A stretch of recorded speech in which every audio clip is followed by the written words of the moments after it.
Hello everybody and welcome to another shiny, exciting episode of the Save Slot 3 Gamescast. I'm your host, EUF Gizmo, joined this week by Craig Bean Craig. Hi Dave, you never do me I first. know, which is Always something second in your your heart, Dave. I mother know it. says You to try me and as hide well. it, but I know it, alright? And of course, He's the Arsenal of the podcast. It's true. I've The given Man City are going to be just Yeah. Pengi, so Yeah. could all go I'd be wrong. the Arsenal of this podcast if I'd given up all of my morals and sold my soul for one trophy. But Look, not yet. Dave, your goalkeeper punched it into his own net. There's no Arsenal players anymore. Get over it. Our He should have caught the £200,000 bloody ball, shouldn't goalkeeper. he? That's what he should have done. Caught it. Yeah, bring back Punched it in his own Melier. net. Yeah, bring back. Yeah, he would know. Yeah, justice and minutes, I say. Melee's dropped so much that we're playing 37-year-old Carl Darlow instead. That's how bad Melee is. And of course, for the 10th year in a row, I'm joined by Massive Das. Hello, everyone. So, boys, we have got a very exciting podcast this week. We've got a very exciting podcast next week as we get over the 10-year anniversary of doing podcasts, which is going to be quite the show. Chris Pengi is now 36 years young. Yes. He's now officially late 30s. So how do you feel, Pengi? The bus pass is on the way. It is. OAP Yeah. chips, the chip shop. What a dream. What a Yeah. dream. Aren't they getting He's rid going to of get the bus concession price at Taunton Town soon. Yeah. Sure. Yeah. But anyway, before we get to next week's birthday shenanigans, let's get to the Chris Pengi news desk. Let's do the news first. Why not? Ivers and Pengle's news. We got 14 bits of news. Baker's dozen. Yeah, it sure is. We've got a bunch of Chinese games announced for the PS5 and PC. One's a Whisper of Fall, one's Gen God, Neza, and there is a third one as well that was only on PC as well. Craig, guess what these all look like? All three of them. Generic Souls-like slop. They do look Yeah. like that, and they all got the same sort of like. Right, it's the romance of the first Three Kingdoms era of China as well. Yeah, I could put a trailer of all three of them up and not tell you which one's called which, and you'll be like, yeah, there's all the same game, wasn't it? Sort of thing. Dave, what have you seen any of them? Because you might have seen these news and looked them up. No, Pengi. I know what they look like because you described it. Yeah. But no. No. You gonna buy any of this trash, Pengi? Who knows? There's got to be a good one at some point, hasn't there? Wow. If you Sorry, take the PS5 exclusivity away, would you buy them? Well, I would have to play them on PC. So Well, no. no. So And, no, you know, you wouldn't. Well, it was that Steam Machines here. Who knows? Who knows, Dave? The Jedi Gods Nezar one apparently is a God of War, but pre-God of War, 2018 clone, where the others I'm pretty sure are Souls-like. But it looked very Soulsy when they were doing the boss fight. It's like, I can't remember that from pre-God of War, pre-2018 God of War boss fights like that, sort of thing. But yeah, there is them from the China Hero project. Both of them, actually, I believe. Sticking on PlayStation, we got our Plus Essential games, which are actually available now, as we're recording. And you've got Undisputed, well, that's a boxing game, if you didn't know what that was, Subnautica Below Zero, Ultros, and Ace Combat 7 Skies Unknown. And there's actually 3 games there playable on the PS4. But from the start of 2026, there's PS4 games aren't the focus anymore yet. We've got 3 of them. Dave here. Yeah, not a good month, is it? That. You get 4 games. Yeah, but quality over quantity is usually the preferred. We had quite a good month last month, didn't we? We had Epic Mickey and stuff. And I think Ultros is well reviewed. yeah, not for me. What about you, Craig? Yeah, Ultros is that weird, trippy colour vomit Metroidvania that came out a few years ago, isn't it? Yeah. It's on a 79. That's a 79 rated game. There's nothing there that's, I seen this list before, and so I opened it up as you were talking. There's nothing there that's got the old heart ticking over any fast, I'll be honest with you. No. I'd love to sit here and say I've got time to play an Ultros, but Yeah. I don't know that I do. Yeah. He hasn't got time. Ace Combat is an interesting one because the 8th eighth one is like the one that they're obviously putting a little bit more budget in of the story and stuff in. So I don't know if like putting 7 on Plus might put you play 7 and we're like, oh, I was looking forward to the the eighth like sort of reboot, high polish one, and I've been put off the series from 7. Indeed. Indeed. Then. Next news, and Dave has updated it, but at the time of when I did the news, was GTA 6 skipping physical at launch? Because Take-Two were worried that, the copy in Walmart goes Swarkies and then people leak the story, so they're going to make it digital only. But literally today, I think it was, or yesterday, and I don't know, the president of Take-Two was like, nah, that's not true. It's going to come on physical at the same time, and we're going to start promoting it in the summer, and it's definitely coming November. It's definitely coming November, Craig, this game, and it's definitely getting physical. So I saw people crying on Twitter about this, and I didn't realise that this whole theory was around the idea of some copies getting out early from retailers. Yeah. Wow. People just need to... People just need to chill out a bit, don't they? They need to go meditate, do some yoga, smoke some weed, get onto the hardcore drugs again. Let's go back to that we did last year. Start talking about that. Just relax, people. I thought there was something more substantial than this. Christ. No. People need content, Craigo. People need content for their podcasts. That's why they make this shit Crikey. up. It's always the same. That's insane. I've seen a lot of people saying that apparently they're confident they're going to start the marketing soon, which would mean that it would more solidly point towards a November at that date actually being real, right? Mm-hmm. That we might get the third trailer, in line with that and all that jazz. So that's positive. That's what we want to hear, right? Mm-hmm. Absolutely. It sounds like a lot of people losing their shit for no reason whatsoever to me. We'll get to that again later on in the news, Craigo. Yes. Any thoughts, Dave? I mean, yeah. Again, like I said, don't listen to all the leakers. They don't actually know a lot. And of course, GTA is going to be physical. How much money do you think it's going to make? Like, yeah, we've worked in retail. We know how much GTA sells. The world stops, doesn't it? So, yeah, but yeah, we'll see. it was like it kind of made some sense. Like is the going to be like the biggest game ever, and they don't want the story to leak. The girl dies 2 hours in or something, and you didn't know want that to leak. But yeah, it was all a bit weird. Because, maybe people can change their consoles to be to New Zealand and play it 24 hours early. And, hit it that way, for instance. So, yeah. If people want to leak it, they'll leak it. You know what I mean? Yeah. Yeah, so. Next one. Blizzard are 35 years old. They're almost as old as me, and they've had some showcases. They had one on the 29th of January for World of Warcraft.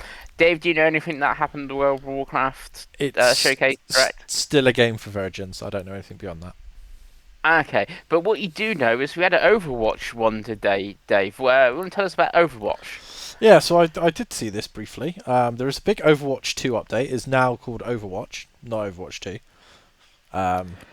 So there's that. They showed their first new cinematic in apparently years. Again, I'm very much out of the loop, but it was a cool cinematic. And they showed 5 new characters that are joining next week, and there's 5 more coming. Big UI redesign. The new characters look fun, and it's coming to Switch 2 in Season 2. So it just basically looks... It's a big Overwatch revamp. It looked fun. I think my Overwatch days are probably behind me, but if I was going to play again, it looks like a much more fun game. So I'm guessing we're getting Season 1 of this reboot, and we're going to get the 5 new characters, and then we'll get Season 2, and that's going to have another 5 new characters, and that's when the Switch 2 version will come? That appears to be the plan, yes.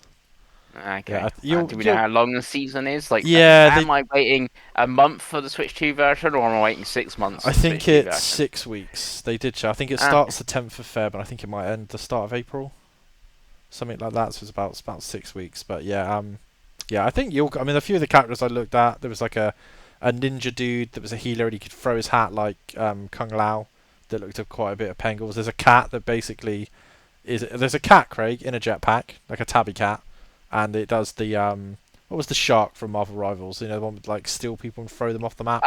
Yeah. Jeff the Jeff Shark. the Shark. So it does that. I kind of love the stuff. idea of Marvel Rivals ripping off Overwatch and Overwatch ripping off Marvel Hell Rivals. Like, yeah. That's the way to go. what world we live in if that's where we... That's fantastic. Yeah, there's a very Valorant looking character as well, like an evil Soldier 76 who has like fire powers. He looks very Valorant, but it looks good. I don't think I've got the time anymore, but yeah, I think it looks good. It's a really good 35 minutes if you've got any nostalgia for Overwatch to watch. To be honest with you, Yeah, that game must be like 10 years old now. yeah, I think it might. 2016 it came out. Yeah, the Origins edition. We all played it on. We all played it on PS4. I feel like we all. I mean, me and Craig. Yeah, me and Bengi played it on I PS4. played on. No, Craig would have played on Xbox. Yeah, I Yeah, played it it was on PlayStation. Xbox.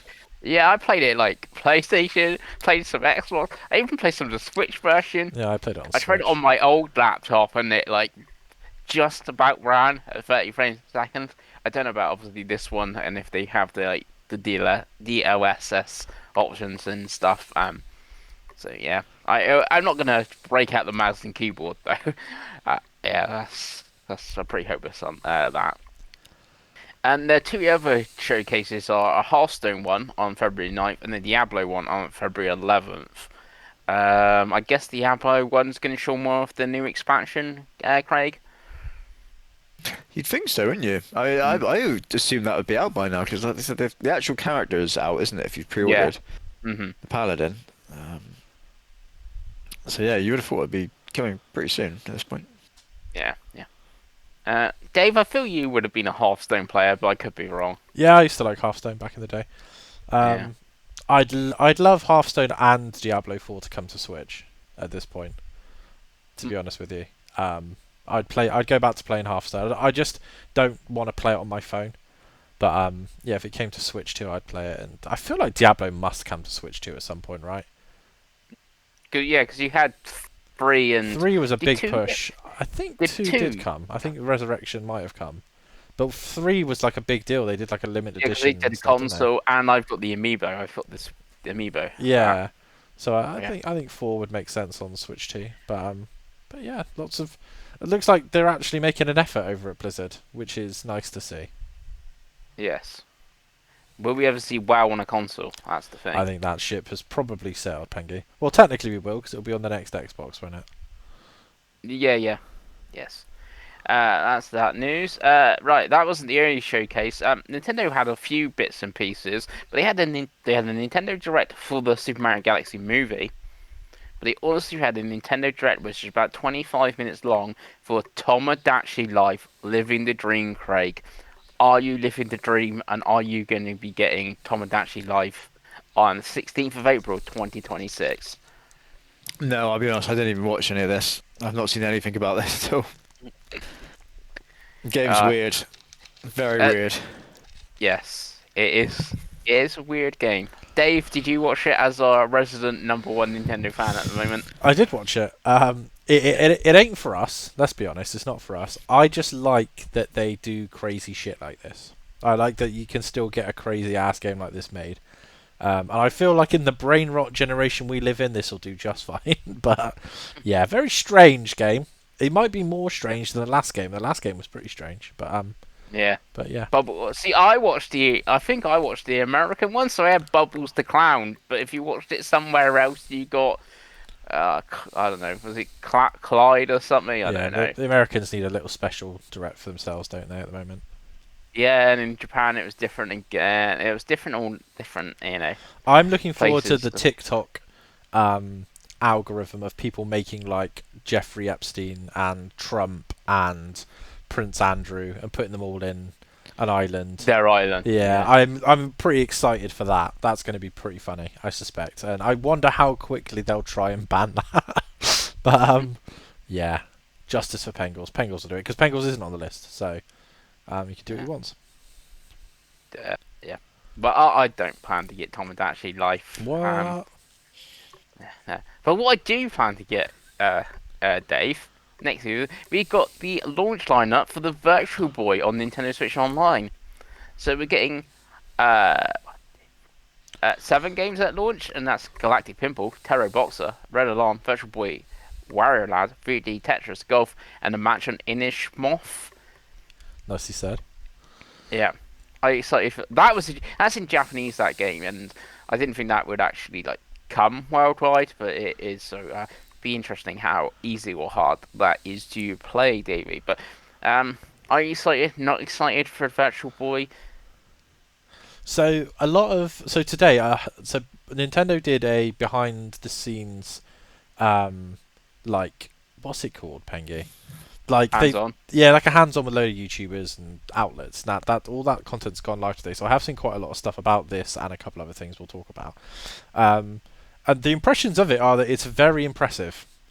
Like people are actually very impressed. That I mean, obviously it's still Virtual Boy games, but they were like, well, it's higher resolution, it's clearer. They're like, as far as these games being actually playable and worth playing, this is the best it'll ever get. So it's quite cool. I'm not planning to get it. If I were to play it, to be completely honest with you, Pengi, I'd buy one of those cheap knockoff Amazon £8 plastic VR headsets that you can buy. Just slide your Switch to it, and I just do it that way. Labo VR being confirmed to work, so Yeah, so that's what they've said will work. And I'm not. I think was it £99? Was it £80? I don't know what it is.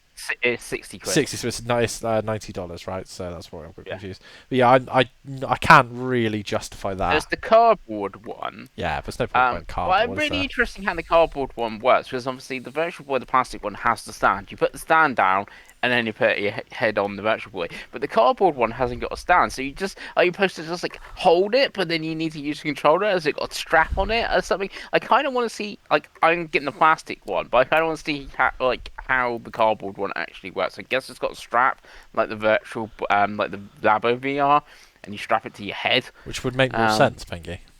Yeah, which makes more sense than like having to put a thing on a stand, which obviously is the thing. Also, there's 2 never before release games are coming. They're not going to be at launch games, but we got Zero Racers, which is an F-Zero like spin-off, and Dragon Hopper, which is from Intelligent Systems, who make Fire Emblem and stuff like that. That looks really interesting, that one, because it uses the same viewpoint as Jack Bros. And I've never played Jack Bros, but apparently it's like one of the better Virtual Boys games due to the perspective on it, Dave. Yeah, and it's the first SMT game released in the West, I believe.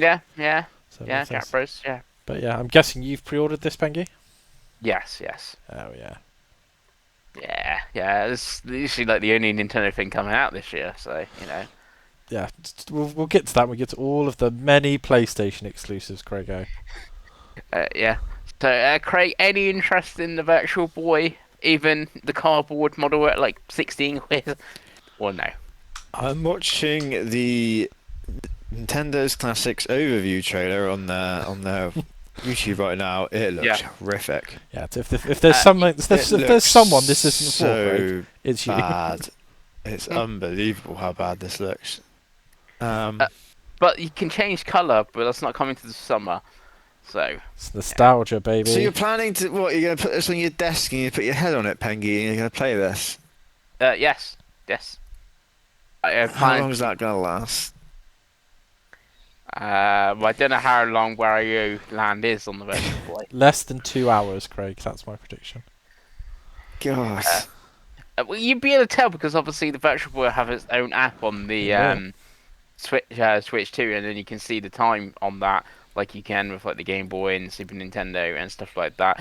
Weirdly, of the color thing, like I don't really know why we want it in bright green, but the black and white option seems quite sensible. To be honest.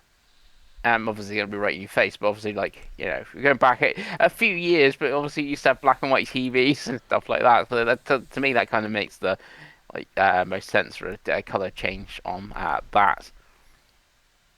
So I will let you know when the Virtual Boy comes out. But that's not the other thing. Fill us in there.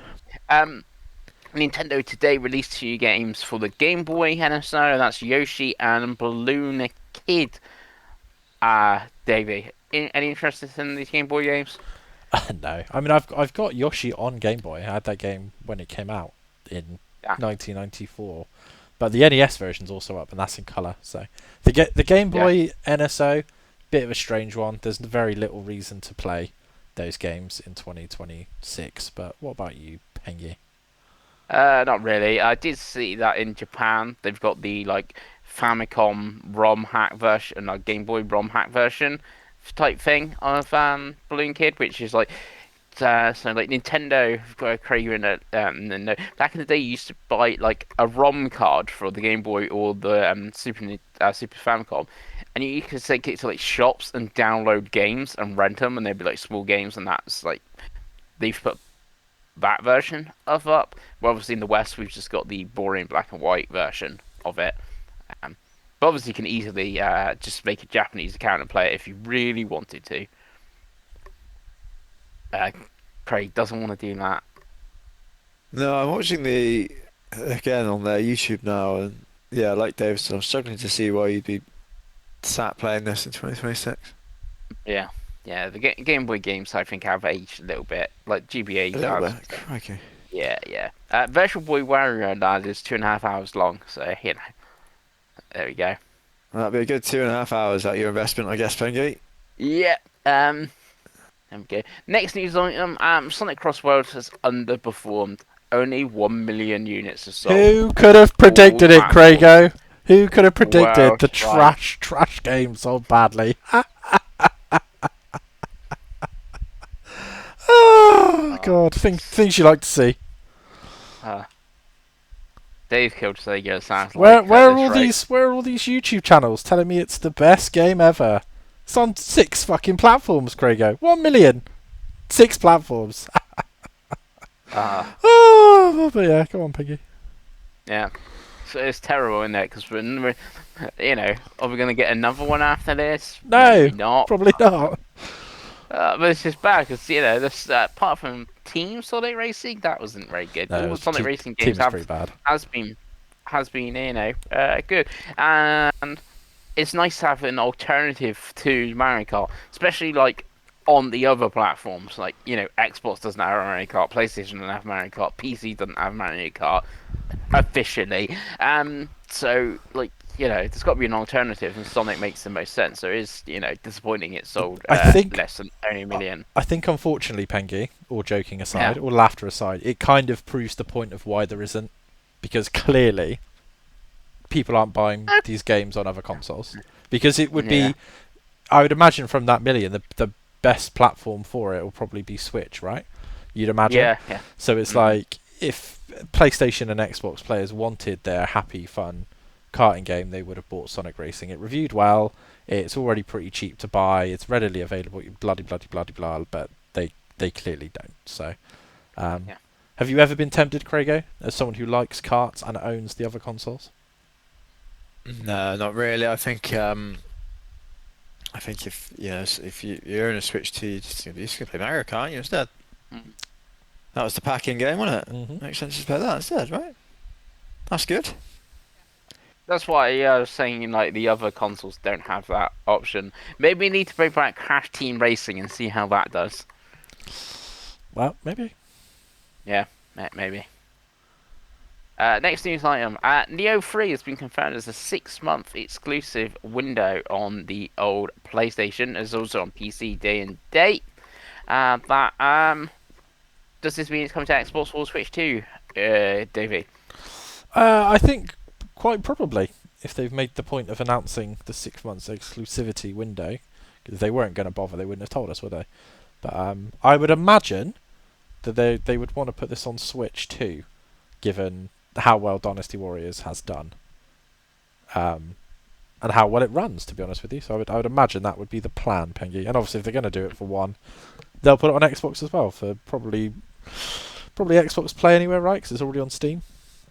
Yeah, you could do that. Or you could put PC version like Ninja Gaiden 2 and 4 are play anywhere titles, so you could do that.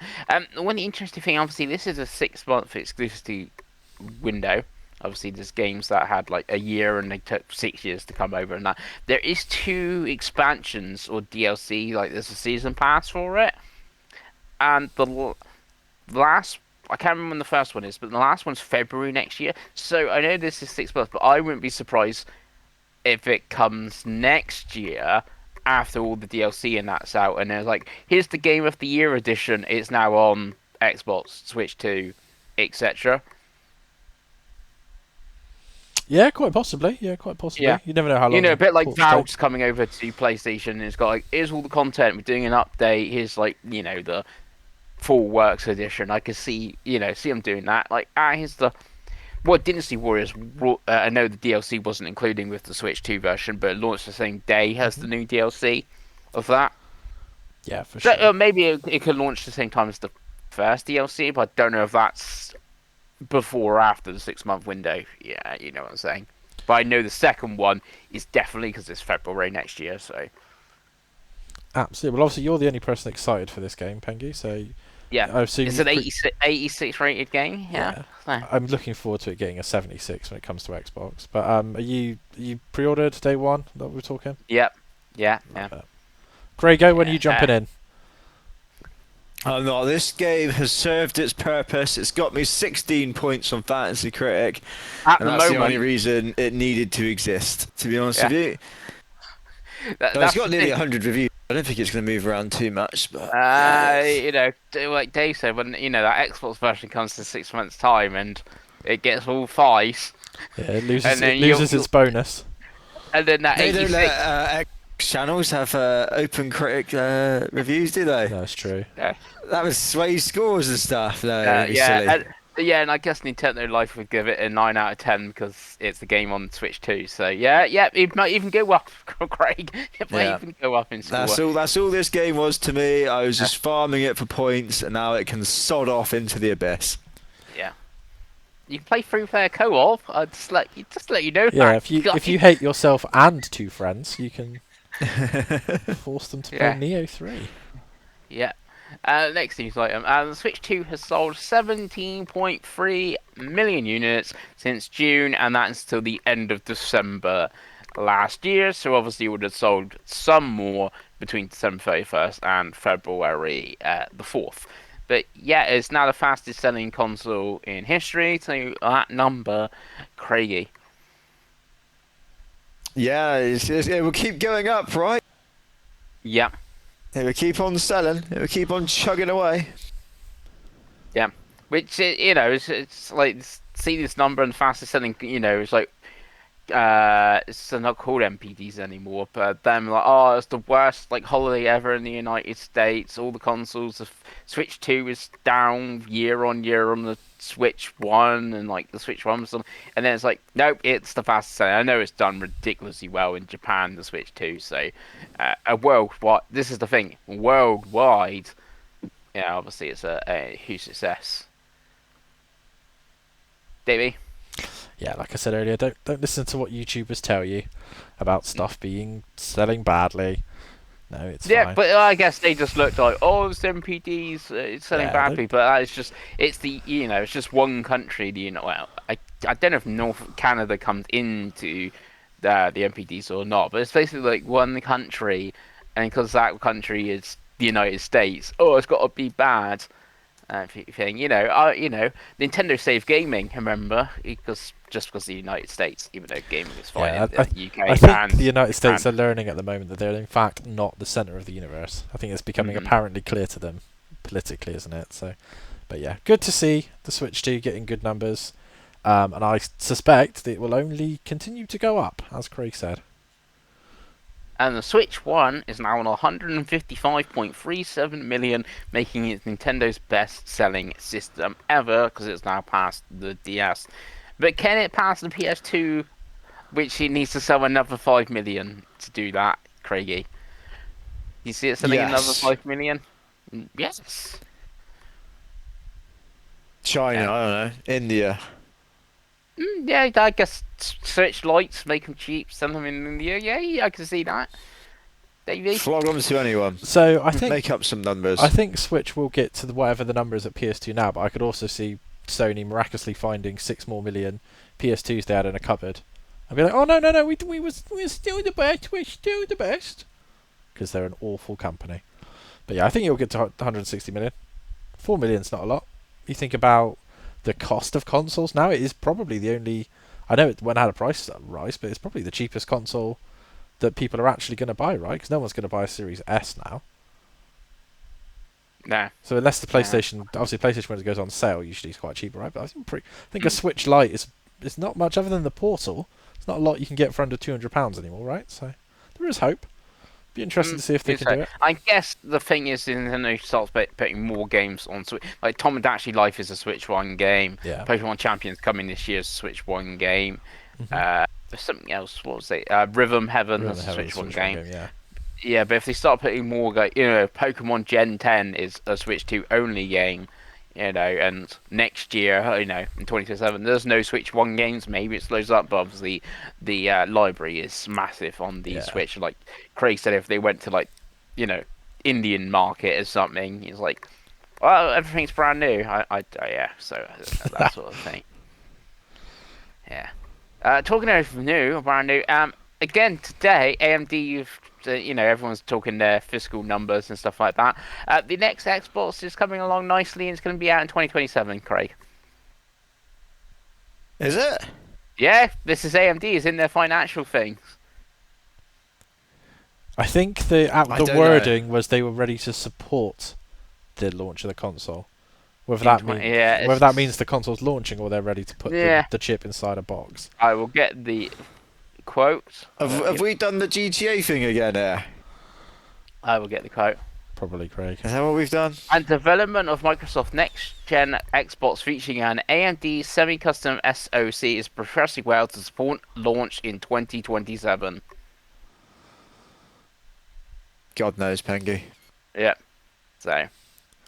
Will anyone care? That's probably the bigger question. That's what AMD are telling their investors. So obviously their investors, want to see, I guess, chips in things. So yeah. Do you think it's going to come out in 2027, Pengi?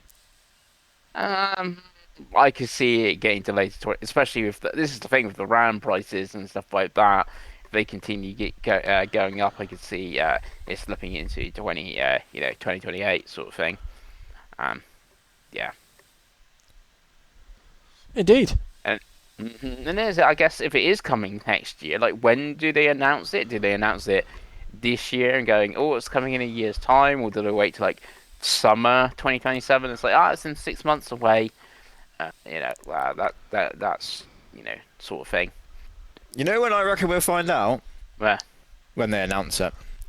Yeah. That's when I'll start taking any of this seriously. Yeah, probably Some right. AMD back-end website, whatever it is. Yeah. Well, so you're not investing in there yet, AMD.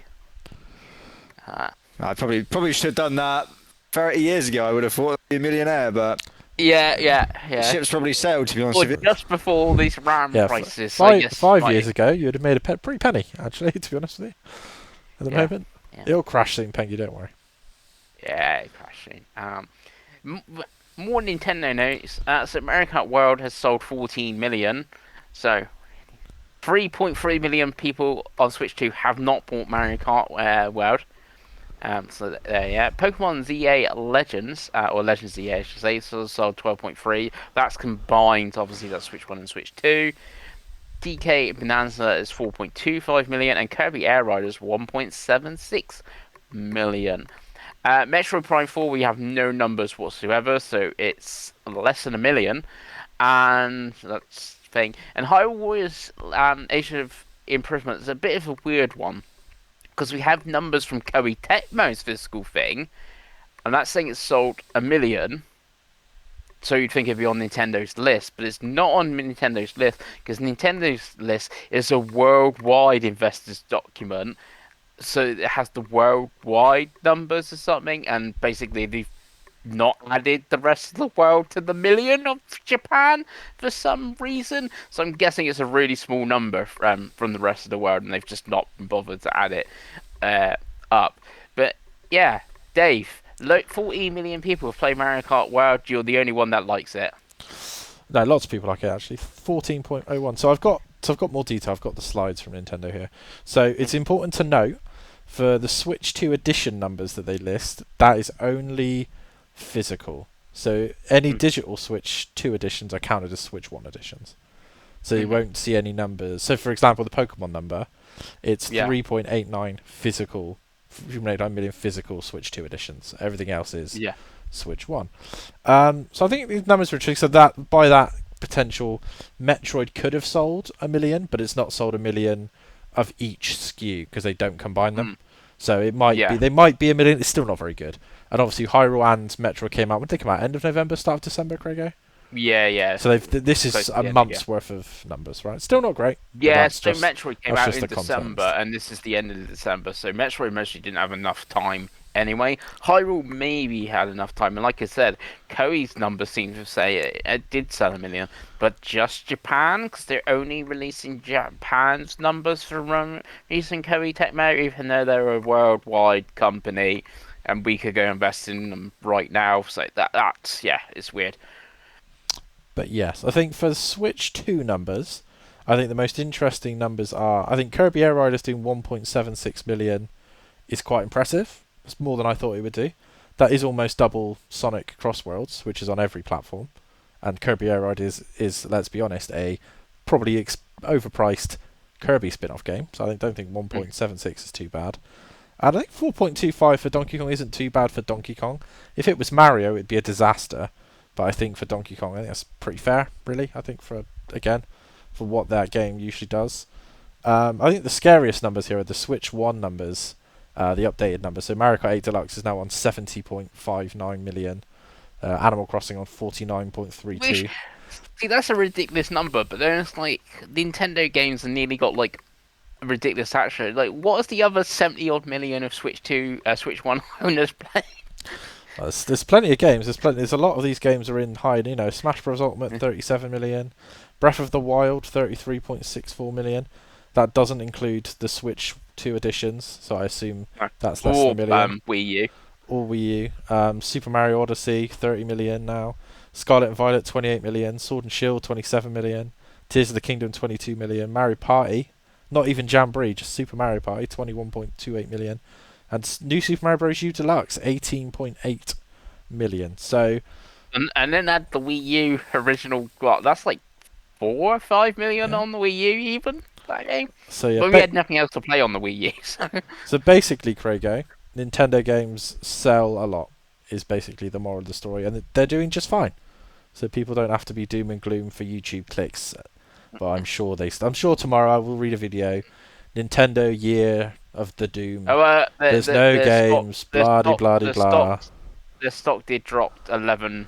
Yeah, but stock today. drops for anything, Pengi. You know that. Yeah, no, I would just tell you that. Yeah, so. But yeah, Mario Kart World's great. So you can move on to the next story now, please.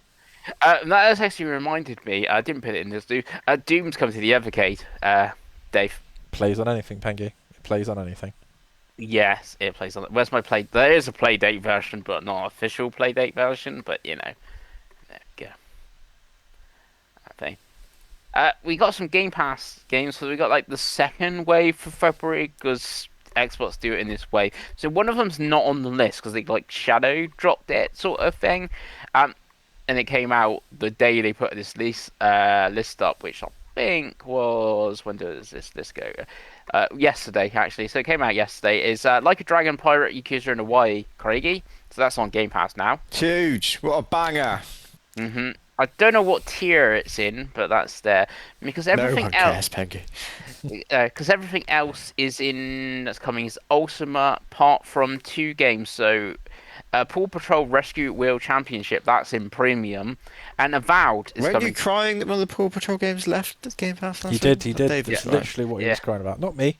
That was Pengi. Yeah. And Avowed is also coming to premium as well on 17th February, which I guess is the same day it comes to PlayStation. And then it comes to the middle tier on Xbox on premium. And then everything else is an Ultimate game, so that's Madden NFL 26, Relooted, BlazBlue, Eternally Effect X, that's a day 1 game, I know that. Roadside Research, so that was the Alien one where you run a petrol station. Yeah. That's in game preview. Star Sand Island, High on Life 2, that's a day 1 game. Kingdom Come Deliverance, now this is the first game coming 13th.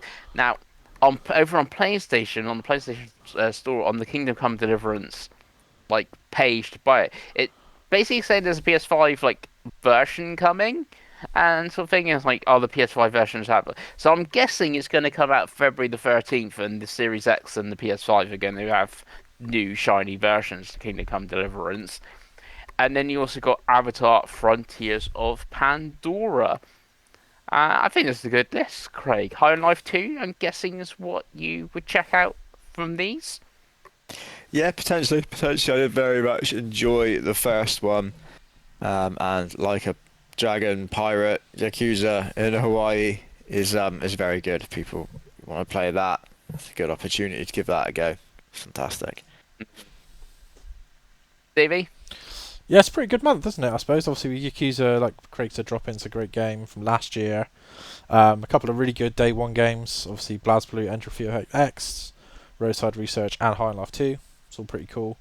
And then Avowed getting on there as well. Again, as we always say, if Game Pass is very confusing, I would go for the PC version if you have a PC, because that's the only one that's well priced. But if you have the service, Because that gets day one games, regardless. yes, So, it's ultimate, but it's just PC basically. Yeah, it's weird. It's the like cheapest option. Yeah, it gets everything.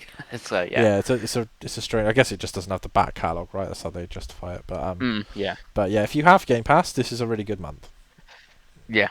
I don't think there's any that I'm going to check out. It's like a bit like, oh, if I had Game Pass for, I don't know, Fable or something this month, I was like, oh, Avatar: Frontiers of Pandora is supposed to be quite good now after they've patched it. It's got that third-person mode. Oh, I've got Game Pass at the moment. Let's download it, play it, and stuff like that. But I don't think I want to go run a gas station as an alien in Roadside Research and Game Preview at the moment. And then, talking of Avowed, that Avowed and Outworld 2 have underperformed, Dave. Yes, they were pretty savage to themselves, weren't they, in that interview about maybe releasing 3 games in a year wasn't a good idea, was I believe the quote. So yeah, I think the only person I know that has played both games is Craig. And they did mention that 30% profit, and they hope Xbox look at having a variety of games and critical response and engagement split, not just a 30% profit margin or something. It was along those lines, the quote. So I think, but Grounded 2 apparently has performed very well. Craig, as a person that's actually played all 3 Obsidian games, I don't know about Grounded 2, thoughts? Yeah, no, I didn't play Grounded 2. We tried Grounded 1 when it first played came it into early access. Yeah, and we played Grounded 1. We were really for us, but was it? I know they added it and people absolutely love that game now, but yeah. There's no surprise that Grounded 2's done very well, though, because like you said, that they've kind of built their own little IP there, haven't they? That's, yeah, from a very small start for a tiny team as well, from it sounded like, from Grounded 1. The other 2... I think the worst problem that Obsidian have is they make good RPGs. That's what I would describe Avowed and the Outer Worlds 2 as, good RPGs. They're not great, they're not very good, they're just good RPGs. And I don't know if that's enough anymore, boys. They did say that it's very unlikely to be another Outer Worlds game, but more Avowed and... Well, they said more Pillars of Eternity universe, which includes Avowed, so... Yeah, but yeah, I think, you know, I don't know if you can just make good games nowadays and expect them to kind of make an impact when there's 600 million games coming out a year. Mm. I always feel like you'd be better off focusing on one and then making that a great game. You know what I mean? Yes. As opposed to, trying to go for these kind of... They're not quite, you know, they're the tippy toppy of AAA, are they? They're not, you know, they're good. Mm. And unless you're very much that audience, there's just not a lot of penetration for that, I don't think. No. Dave, any more thoughts on Obsidian? Make Obsidian great again. Like I described to you yesterday, Pengi. To me, the problem with both of those games is they felt like we've got Skyrim and Fallout at home.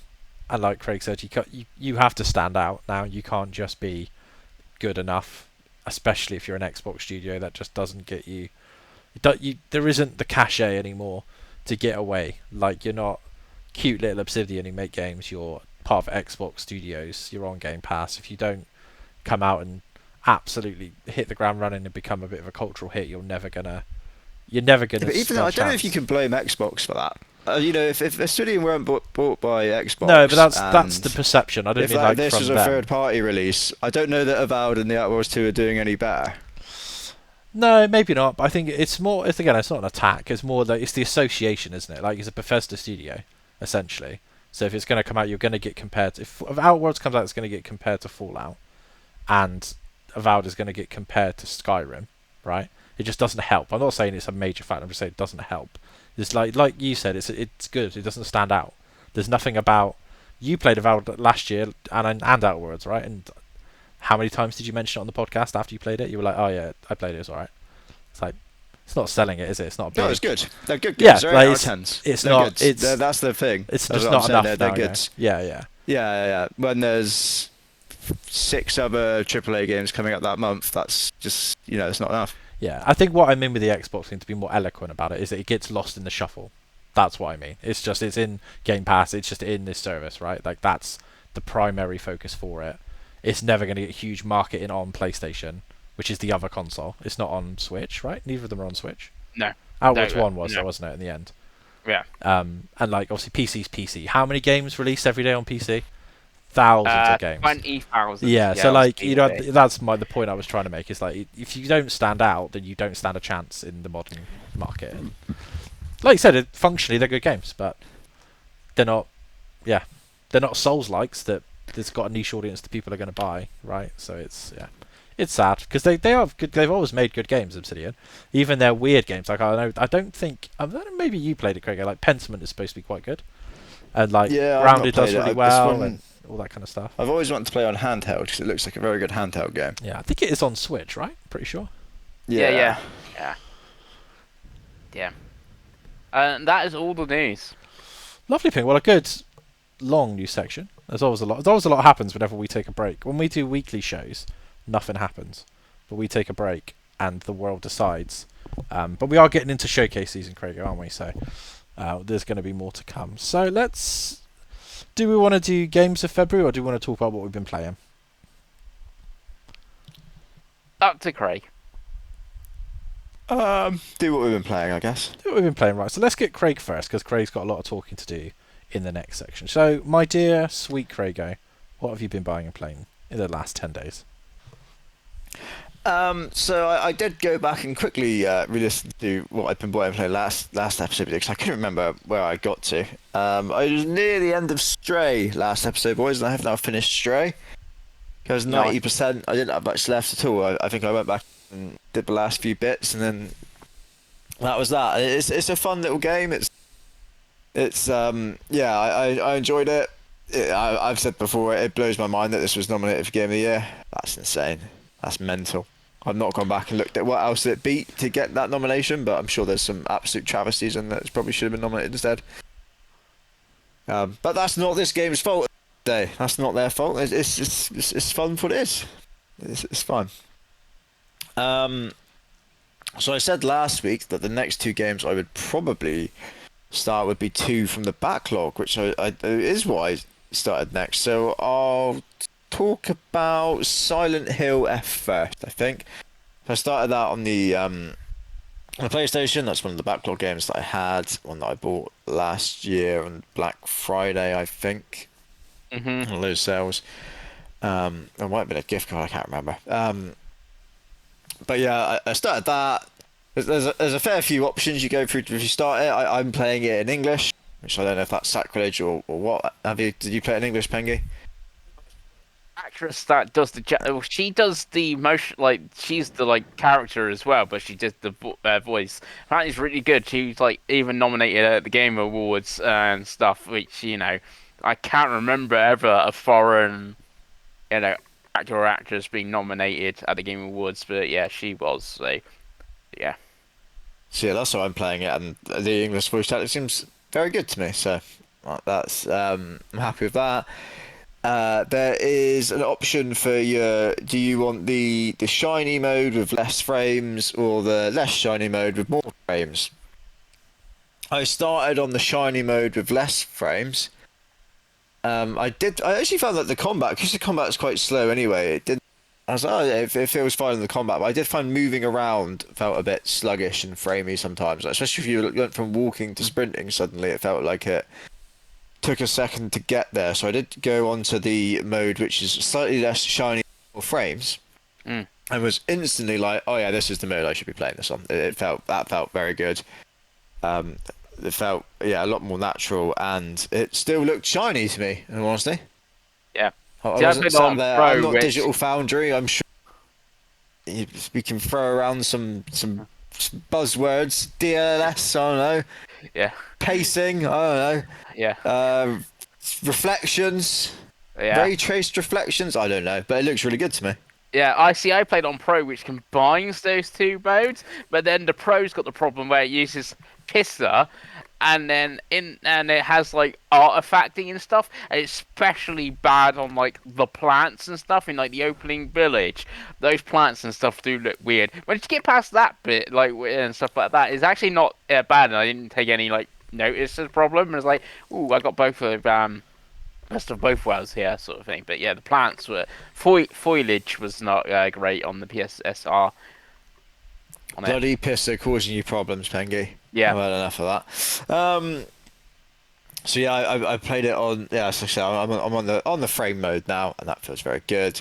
And then the other two options you have to start, and these are I thought a little bit confusing. There's two difficulties that you have to pick from, Dave. Right. There's two separate difficulties that you choose. So you can pick your action difficulty, so I guess just your actual gameplay difficulty. hmm And the default one of these, I believe, is called story, yes, which confused me because normally if a game has a difficulty mode called story, that's the like easy mode. handheld It's like even assist easier mode. and easier mode because now we Yeah, get story, easy, normal, hard, souls mode. that's the like you just press forward and the game plays itself mode, right? hmm And I was like, oh, so I don't want to be playing on story mode, do I? So I was then flicking through, and I was like, well, from the descriptions, that sounds like normal or medium, which is what I wanted. Yeah, because it says something like this is how like Silent Hill traditionally plays or something like that, doesn't it? If I Yeah. remember correctly. Yeah. So that is I did a little quick look on Google, and I was like, does sound like that is normal, so that's the mode I go for. Yeah, a little bit just strange name, and then there's another difficulty that you pick, which is the puzzle difficulty. hmm And the default mode for this It's the harder one. is called hard, Yeah. and I was like, so what's that? Is that easy, medium, or that story? What's going on here? And I think it's got a similar description, hasn't it? Like this is what Yes. Silent Hill was, blah blah blah, back in the day. So I just left that on hard, whatever that is, whether that is actually hard, who knows? Mm. Very strange naming of these. I like the idea. Maybe because could have done better with actually, naming these difficulties. So yeah. So I'm basically playing normal difficulty with hard, whether that is hard or not. Well, it's Puzzle normal modes. in the sense if you can, I guess, because obviously you play Silent Hill 2 remake. I guess it's now both normal in the comparison to Silent Hill 2 remake. So the puzzles and the combat thing. I guess it's both normal, even though it sounds silly when you're playing on story and hard, or not hard and story or something. But yeah, Yeah, it's a bit odd, a bit confusing. yeah, It's yeah, strange. yeah. It'd be But like once interesting, like the puzzles and stuff, like there's the puzzle box in the school and stuff, like figuring that out. And it's like, okay, it makes sense. But I'm like, I wonder what that was like on the easy version of this, and sort of thing. Yeah. So after picking all those options, obviously starting the game, I think I'm about 6 hours in now, and I'm really liking this, boys. This is really good. It's yeah, it is very fun indeed. I love the setting. I love the characters. I'm loving the story of it. I like the art style, the music. much preferring this to Silent Hill 2 remake personally. I don't know if you felt the same by the time you finished it, Pengi. Yeah, it's a weird one because I like love Silent Hill 2. That's a classic, but like this is better than the remake. Like Blooper, like adding stuff to Silent Hill 2 remake and like bloating it a bit because that game was only like 10 hours Oh, it long was back in. bloated, wasn't it? It It was was like ten. bloated. That was It the was like problem. yeah, it was like 10 hours long in the back of the day, and now it's like 20 hours long and stuff because you added a whole new section. So I guess it's good. You've added new content. It's worth the 60 quid. Blah blah blah. But yeah, this felt more like Silent Hill, which again could be a bad thing because it took me like 8 hours and you're 6 hours in. But there is like 4 different endings if you want to do those playthroughs and stuff. Where you got to do a certain things and stuff like you can't do it on the first playthrough, we can do it on the second one, which you're figuring out once you finish the game. What you shouldn't be doing or should be doing in the next playthrough if you want to do that. So Yeah, but yeah, it just feels so much more fun to play. Like one of my big with the bloating of Silent Hill 2 remake, but also the fact that I felt like I was just walking through dark corridors with a flashlight for 20 hours over and mm. over again with enemies hiding around like Silent Hill 2 overall review, and it was like, yeah, I did that a lot.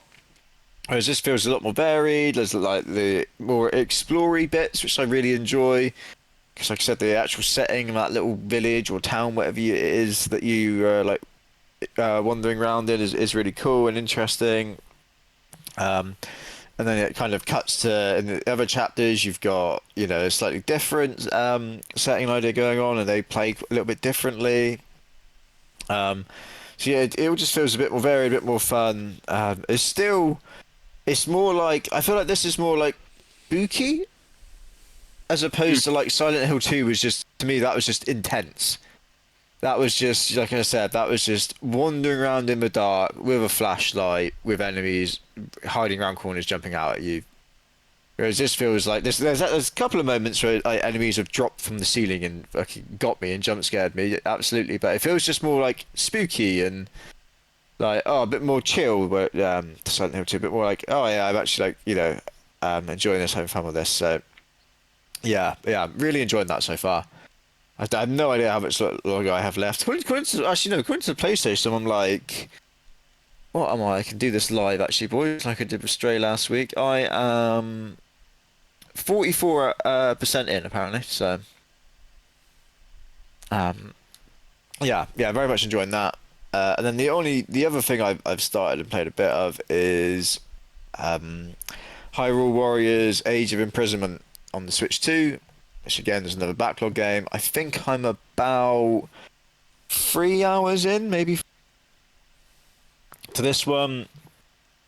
Again, I'm having a lot of fun with this. It is very much a Musu game, but the combat is very flashy. There's lots of like mechanics that going on where you're just kind of pressing buttons and stuff's happening and people are flying all over the place. There's at the end there's the bosses and that and the generals that you're fighting. There's a lot of story in it. There's a lot of voice acting, boys. Mm-hmm. that's not allowed. There's a I lot of did voice say acting. when I played it, there's a ton. There's a lot of Yeah, a cutscenes. lot of voice acting and story. Yeah, Which I thought Nintendo fans hate that. That's not allowed. There's characters, boys, there is. that are talking and have actual personality. They're not just sprites making noises. And yeah, I'm like I said, I'm really enjoying it actually so far. This is the first Zelda game I've ever played, which I know is a strange choice for the first one, but that's where we In that are. timeline, it's first in that timeline. Yeah. And yeah, like I said, I'm enjoying it. It's fantastic for like handheld. It runs absolutely crisply, like so far for me. I know in the past, people have, when they've launched these Hyrule Warrior games on, I think it was the other one on the Switch and the Wii U, and the performance was a problem by the sound of it. Mm-hmm. This very much seems to not be. This seems very, just absolutely like running, like I said, flawlessly for me. And yeah, it's just perfect handheld. Like in the evenings, I put a battle or two. after the battles, you get your little story bits, and I'll be like, oh, I'm ready for bed now. It's perfect. It's not changing my life in any way, this game, but like I say, it's very good for a handheld game. I'm playing on the Switch. I'm a lot of fun. It's flashy. There's stuff flying all over the place. Yeah. I'm very happy. I ended up buying this one because yeah, so far I'm really enjoying it. And that's it for me, boys. Hell yeah. Nice. Pengi, what have you been up Yes. to? So quite a bit because I was on holiday and that, so I actually played quite a bit. So I finished Eric's Home, the Stolen Dream. I can't remember if that was the subtitle. So I finished that. A pretty decent game, and I even got the platinum. The only sort of like difficult trophies, if you want to say that, is like the collectibles sort of thing. Like the rest of the game is like you finish a chapter, here's a trophy sort of thing. You finish the game, get through. And from my first my playthrough, I was only missing 3 collectibles thing, but it has a chapter to select, so I went back to that. It's a good little like stealth, like story-driven game. It's definitely like double A, sort of thing. But yeah, that was a fun playthrough and stuff like that. If it comes to service, like I guess Craig may be worth checking out. I think you might get too frustrated, Davey, in it and stuff like that because of the stealth, Yeah, I know. aspect. Yeah.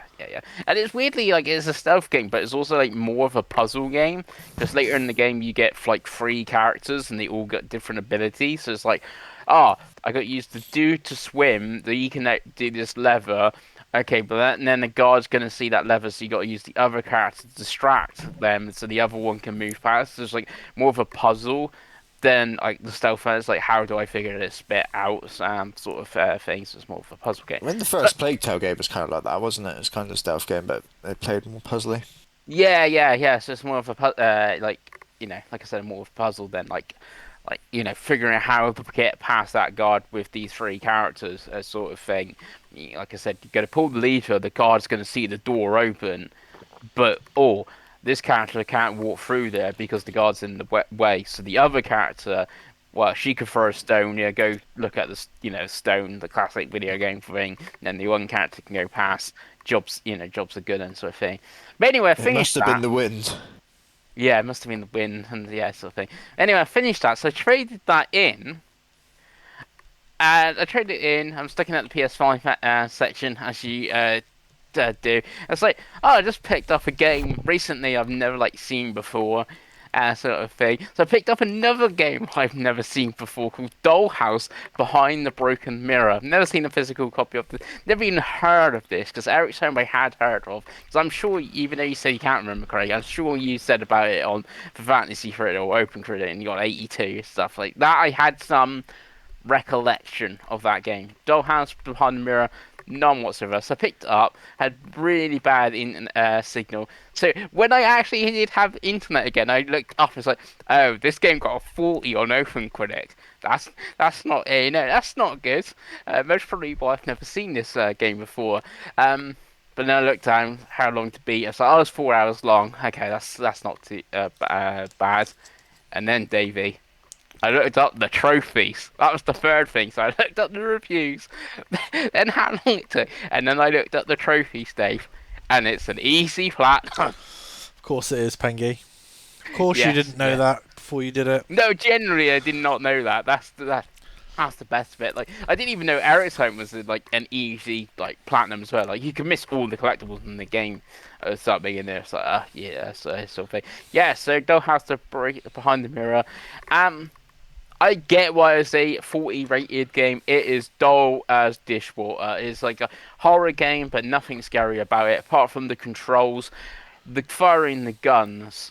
I don't think I've played shooting mechanics since Chase. I think it's Chase the Dead or something on the Wii U. That was pretty bad. It's pretty bad shooting, stuff like that. The puzzles aren't too bad in it from a survival horror standpoint and stuff. And in you're a weird asylum and setting and things like that. But it's just yeah, it's not scary. Even though I didn't actually find Silent Hill 2 scary, and you're saying that was very intense. Craig was yeah, this is just a boring. It's not broken or anything. It works. Like the shooting does work. It just feels really like weird and off. Maybe I'm not very good at like first person games are weird now because I didn't like Chris Souls. Um, First person either. Maybe they don't play games from first person anymore. That may be the thing. Yeah, it's just like this is boring. Yeah, sort of thing. I finished it. It took me 4 hours. It's got me a platinum. That's the thing. I can sell it on. I bought a game, sold, finished that, traded that. I'll trade this in and pick up another random PS5 game. Whatever PS5 game next, I don't know, Davey.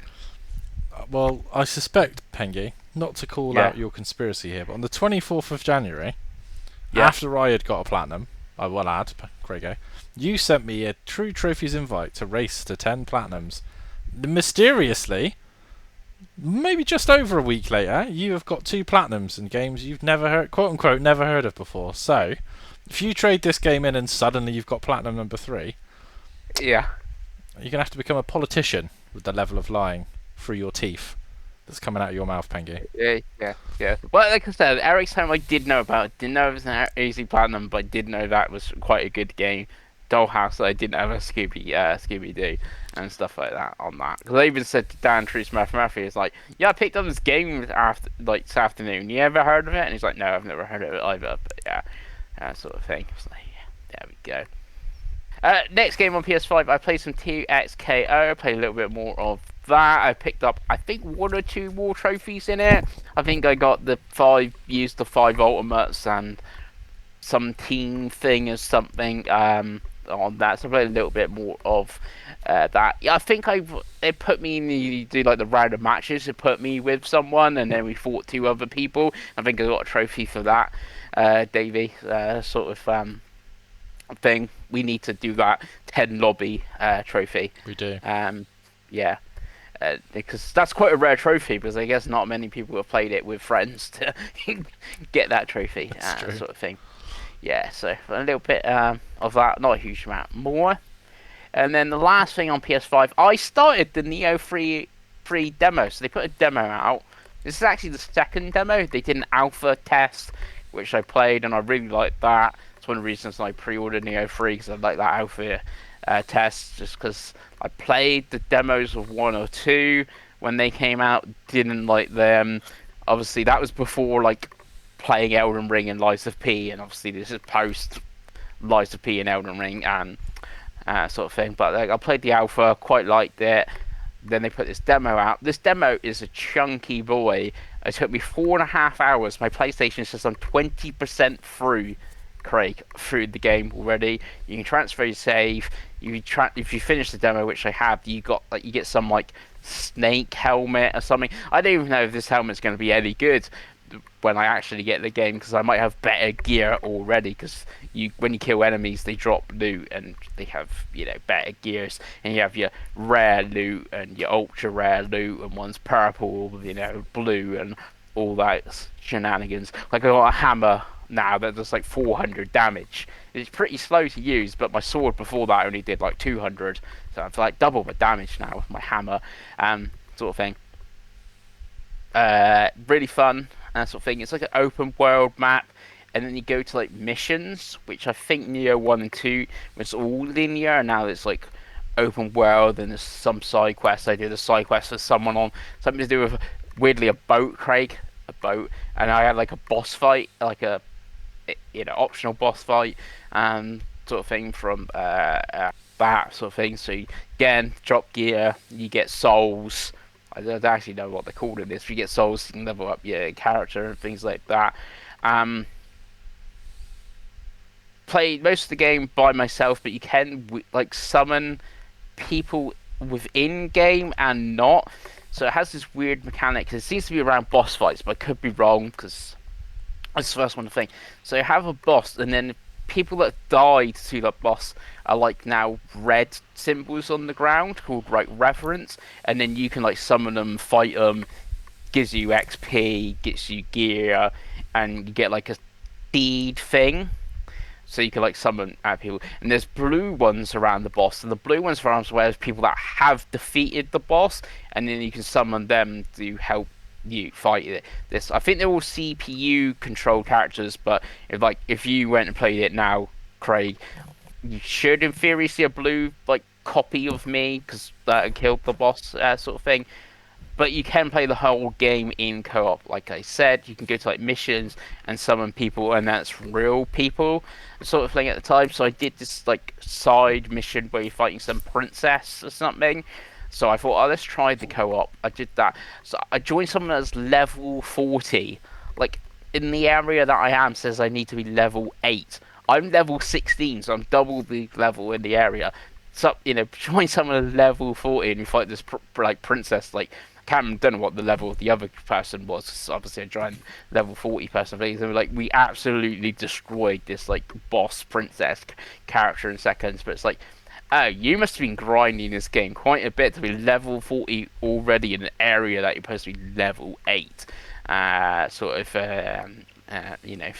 Thing. So I don't know what like their experience is going to be like. Luke joked on the like GName Discord. Oh, they're going to have a fun time when the main game comes out, because the next level, next area, I guess you got to be level 10, and they're going to be 40. They're going to be like way over leveled and just steamroll roll everything. Even I might, like I said, I'm double what the area is at the moment. But yeah, looking forward to that one. So that's my PS5 playing. Then on Switch, I played a little /Switch 2, Super Mario Galaxy. Played a little bit of that. Obviously, the Switch 1 game was actually a Wii game that they remastered for the Switch, and it runs better on the Switch 2 without having a Switch 1 in front of me. I don't know how they actually compare. Haven't done a huge lot. I've done like one Galaxy or something. Like I have done like the final boss, but not a huge in that Galaxy as opposed to Galaxy. I think you need 60 odd stars or whatever to even finish the game. Yeah, it's good. It's on my backlog. I started it thing before I was hoping like to play it and finish it before like Neo 3 and stuff comes out. But that's all on Switch, and then quite a bit on PC, Craig. PC gaming is where it's at. Yeah, well, they did just announce more of those Epstein files, didn't they, Pengi? So. Yeah. Well, I've only just started playing PC gaming, so I can't be in X-Files. So first, I Spellcasters Chronicles beta.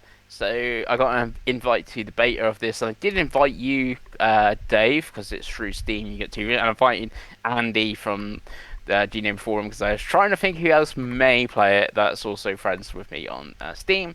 This is the multiplayer game from Quantic Dream. You obviously made Detroit Become Human and stuff like that. Thing. This is a MOBA. It is a MOBA. You pick your hero. You have lanes. You have to like guard things and stuff. You like summon creatures and they wander off to like attack things like that. It's a MOBA. It was not great. It didn't run very well either. Sort of thing. It's like when there's a lot of enemies on screen, I was dropping. My frames were dropping. I was dropping below 60 frames per second here, Dave. It's not PC good. games not running very well. PC games made by French people not running very well. Oh, even worse. Yeah, sort of thing. And it's like, this is a MOBA. If I wanted to play a MOBA, should I just go play League of Legends? Then Spellcasters Chronicles. I wondered where we were going then. I thought Chris McGinley was going to say he'd booted up League of Legends. Well, that's when you know he's truly lost. Yeah, Chris. I haven't booted up. I guess League of Legends obviously top down. This is like third person with your hero. Give that Dreadlock, Pengi, or Deadlock, whatever it's called. That's yeah. Was Smite one of them? Yeah, Smite was one. Yeah, but it's like if I'm gonna play a MOBA, I guess I'd play I like the best one, League of Legends, or I guess Dota 2 as well.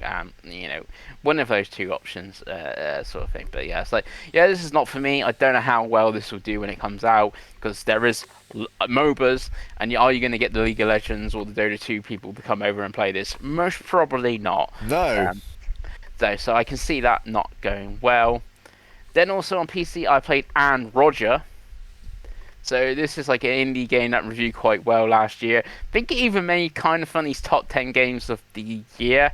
Most probably because I think Greg Miller had it pretty high on his list. So gameplay-wise, it's a bit like Florence, which I guess neither of you would have ever played, sort of thing. But I guess it's a visual novel, and you get choices and stuff like that. Um, sort of thing. It's not very long. It's an hour long. It's a sort of thing. It's very story driven and very narrative. I can't tell you any more than that because it spoiled the plot of the game, but it is very good. So, sort of thing. So I played that on PC. It is available on one other system, and that's the Switch. If you want to play it over on there, it actually could be on mobile as well. But no one. That's even worse. Great than PC, surely mobile. Um, so I finished that as well. And then also on PC, I played Undusted Letters from the Past. This is another story-driven indie game, which reminds me of Assemble with Care. It was on Apple Arcade. Crossed with like Power Wash Simulator, because you're cleaning stuff, Craig. So you have a bit of like, visual novel, dialogue, sort of thing. It's text, there's no voice acting. And then you're like, oh, I found this pocket watch. Then you have to clean the pocket watch, Craig. And then once you clean the pocket watch, you get like something happened, and then you move on to the next bit of the story. And you do that with 17 different items you clean, you finish it, and then you finish the game. It's about 2 hours long. And this is also on either Switch or PC if you want to play it on your Switch, if that's your preferred platform. And then the last thing I played, Are you okay, Pengi? What? What? You alright, mate? Why? What? I'm playing and finishing. Some of these games you're playing, Pengi. Are you okay? Yeah, I'm playing indie PC games. I'm even on the PlayStation 4. You're alright. But yeah. But hey, and then anyway, the last game I played is the highly Think of the reviewed. stuff you could be playing right now, Pengi. Yeah, You're playing this. I've also played Karen. The climbing game that's Isn't it come out. Cairn? It's definitely Cairn. Yeah. Cairn. I wish it was a game called Cairn. Karen where you go into shops and cause havoc. But That's on PlayStation or PC, but I bought it on PC. Thing. I've looked to see how far I was in. There's like 20 chapters or something. I'm on like chapter 7. But it doesn't really have chapters, but there is story stuff, so I kind of knew where I was to, and I unlocked the Steam achievement, so I could work out where I was in the game. I don't get why it's highest scored. Again, maybe things change, but it's a game about climbing a mountain, so I don't know how much it will change between now. How it's an 87 rated game. I think it's maybe high 70s, 80-ish or something. So from what I've played so far, the music's pretty good. That the climbing is interesting and it works really well. So you press X. I'm using the Xbox controller on the PC. So you press like X, and the character you play as just start climbing, and then you press X again, and then it like figures out which limb is the best one to use, and then you like move the limb with your left like stick, and then you press X, and then just set the like limb down. It sounds weird, but like works really well. And then you got to try to climb up the mountain, sort of thing. And you get like you can put like the pitons into like the walls, so you can like hammer them in, and then you get like a rope, so you can like hang on to that if you want, and things like that.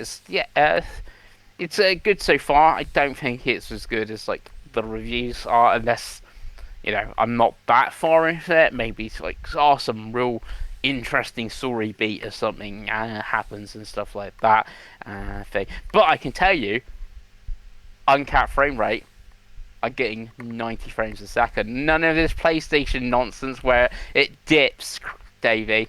It dips. I got a rock solid 60 frames a second on PC, so there you go. excellent, Pengi. Yes. Is that everything you've played? Yes. Lovely. Right, I'm going to pause the 22,500 scored Tetris DX on the Game Boy Color I was playing while Pengu started talking about PC indie games then. I blacked out, Craig. I don't know what happened. No, I don't. Then he was going on about cleaning watches, and I got seriously concerned about his health and well-being. Yeah, he started googling the Samaritans, see what we could do. It's just easy platinums and watch cleaning games. Hmm. And this is a man who has a backlog of like 6,000 like games that he's bought At least. just in the last 2 years that he could be playing. Yeah. Anyway, so what have I been playing, boys? So let's go on to purchasing. So I purchased Yooka Replayly. I had £14 off at Game Collection. It's a game I've been meaning to pick up for a while, so I got it. It's a full physical Pengi. Games on the cart. I know that's important to some people. It's got stickers as well, so that's even better, and a map. But yeah, I really like the first two ukulele games, so I was always going to buy the happy, cute, British-made platform, wasn't I, Grego? So looking forward to playing that. Tanya. Exactly, and that's what we really believe on this podcast. And then the only other purchase actually comes courtesy of Craig Warren. Not something you hear every day. A game recommended by Craig. But I have purchased Escape Ever After. Because after Craig's recommendation, I watched a few videos, saw some reviews. Looks bloody good. It was £16 currently on Switch 2. So I was like, you know what? If it's good enough that Craig's recommended, I got 3 indie PC games for that price. and which one of us is happier? I suppose. Well, all mine are just pressing games about emotions. So most probably you. Yeah, it's probably me. But yeah, this is a game that's reviewed really well. Like I said, it's been recommended by not only Craig but a few people on the forum as well. So it's a Paper Mario style game, which we have heard before, but this appears to have its own sort of feel. The story looks really interesting. And I would say, Craig, don't look up too much, because I looked up maybe a little bit too much. I was like, oh, this game takes a turn. It's not what it seems. I love it. Okay, cool. And it's got that Expedition 33 Paper Mario sort of interactive turn-based system. So I haven't played it yet. I've watched some reviews. It's on the docket to play. So that's what I've purchased. So that order was just on PlayStation 5. I've played some Black Ops 6 campaign. I got to the scary level and haven't gone back. Shock. I will go back. I just haven't. And I am the only one in the podcast that's played High Guard. I think, looking at the boys, aggressively okay, Craig. It's not anywhere near as bad as Concord, so I don't know why people keep throwing it. It feels like 17 different games. It feels like Titanfall because obviously it's the Apex team. It looks like Titanfall in terms of the UI and stuff, but it's got a very strange mechanic where it's kind of a 3-lane MOBA more than anything, and it's very strange. I know they've added a 5v5 mode now, but the actual game is fun, but it's just a much of a muchness. In 2026, if it was 2016, me and you would be all about this. But it's fine. If you want to play a free-to-play shooter, this is a perfectly fine game. There we go. That's the High God review. And that's it for PS5. On Xbox/PC, I've been playing more Nier Automata. I have finished Ending A. Game's great. Ubisoft here, starting playthrough B as little 9S at the minute. Yeah. I don't need to glaze on Nier because I'm sure next week someone on this podcast might glaze on Nier, but it's really good. It's really good. And in a similar vein on Xbox PC, Craig, I went back to Forza Horizon 4 because I just wanted to see how it would run on my Legion Go. Bloody good. I forgot how much I love that game. Just wanted to, for a list we're doing next week, I wanted to go back and try compare a couple games. So Forza Horizon 4 was one of the ones I loaded up. Played it for like 2 hours. It was really fun. And that is Xbox PC. So now on to the main event, boys. Switch 2. So let's get the weekly. I've played 4 or 5 hours of Mario Kart World. Getting near those 8,000 ranks again on Knockout and on Race. Love the game. We'll always love the game. It's a great game. And also, like Pengi, played Mario Galaxy 1, which is also on my backlog. I've put both of the games on my backlog. I think I'm on the third planetoid, not the planet, the third area. You know, you got like the terrace and whatever. Game's great. I think it holds up pretty well. I think some of the Wii stuff doesn't. So there's a couple race levels where you have to use the gyroscope in the controller, which is kind of balls. And pointing with the gyro isn't massively intuitive. I think it'd probably be better in handheld to use the touchscreen, but it's in all other aspects, it's a great game. I'm enjoying it. It's Mario, right? And then Craigo, this is an interesting one. So as you boys know, I've been trying to get the Monster Hunter itch back, right? Because I had it on the Wii U. I loved it on the Wii U, and I played quite a bit of Worlds, but foolishly on PlayStation, that we never went back to it. I played a little bit of Wilds last week. Didn't really like it, to be honest with you. To be completely honest, didn't like it a lot. Thought it was kind of bad. Rise has never hit, but what did hit, Craigo, as I'm now 21 hours later, is Monster Hunter Generations Ultimate on the Switch. Now, what Monster Hunter Generations Ultimate is, Craig, if you do not know, it is basically a best of Monster Hunter game of all the games prior to World. So it's got all the villages, it's got it's got all the monsters pretty much. It's got the old Monster Hunter structure where you get a quest, you go to an area, and the area is split into segments, and you have like load screens between the segments. You like paint the monsters. The rest of it, the gameplay feels a bit more modern than 3, which I think it plays like 4 Ultimate, I think, is my understanding. So you've got all the mounting and all that stuff. But it's ostensibly a sort of 3DS style game that they've up-resed. So it's got the kind of simplicity of an older game, but it's also got that kind of complex Monster Hunter-ness. It's got a shit ton of free DLC, so there's a ridiculous amount of crossovers and free quests. So there's like Strider, I think I saw a Zelda, there's a Fire Emblem one, you can get Fire Emblem outfits and weapons and all kinds of stuff. So but yeah, I'm like aggressively enjoying it. Like I really like, because it does the whole 50-minute time limit thing for the quests, which I think all the games do, but I only really remember the old ones. But yeah, I've loaded this up, I've played it a ton. I picked up in a sale about 3 years ago for £4. It's one of those Capcom. You know, Capcom always has a sale. They're the Japanese Ubisoft. Capcom has always got a sale on Switch, and it's one of those. If you've got a Monster Hunter itch, especially handheld, because it's an unbelievable handheld game. The whole structure is fantastic. I really like as well, Pengi, because I don't know the Monster Hunter games well enough to know if this was always a thing, but you can play as a Palico in this, the little cat dudes. So what that means? They added it. I think it was that one. They added it, and it's the only one you can do it in. There's only like one or two. The support in that, though, I guess. So, Craigo, what the Palico does when you play as the Palico, it's like a hunter, so you can like attack and do all the stuff with your own. So like if you've gone with friends, or like I've gone with my other Palicos, what the Palico does, it doesn't use stamina. It has an iron pickaxe and a bug net that doesn't break. So what it's really good for is going out on gathering missions, getting all your fucking materials, getting your iron ore, getting your fucking whatever.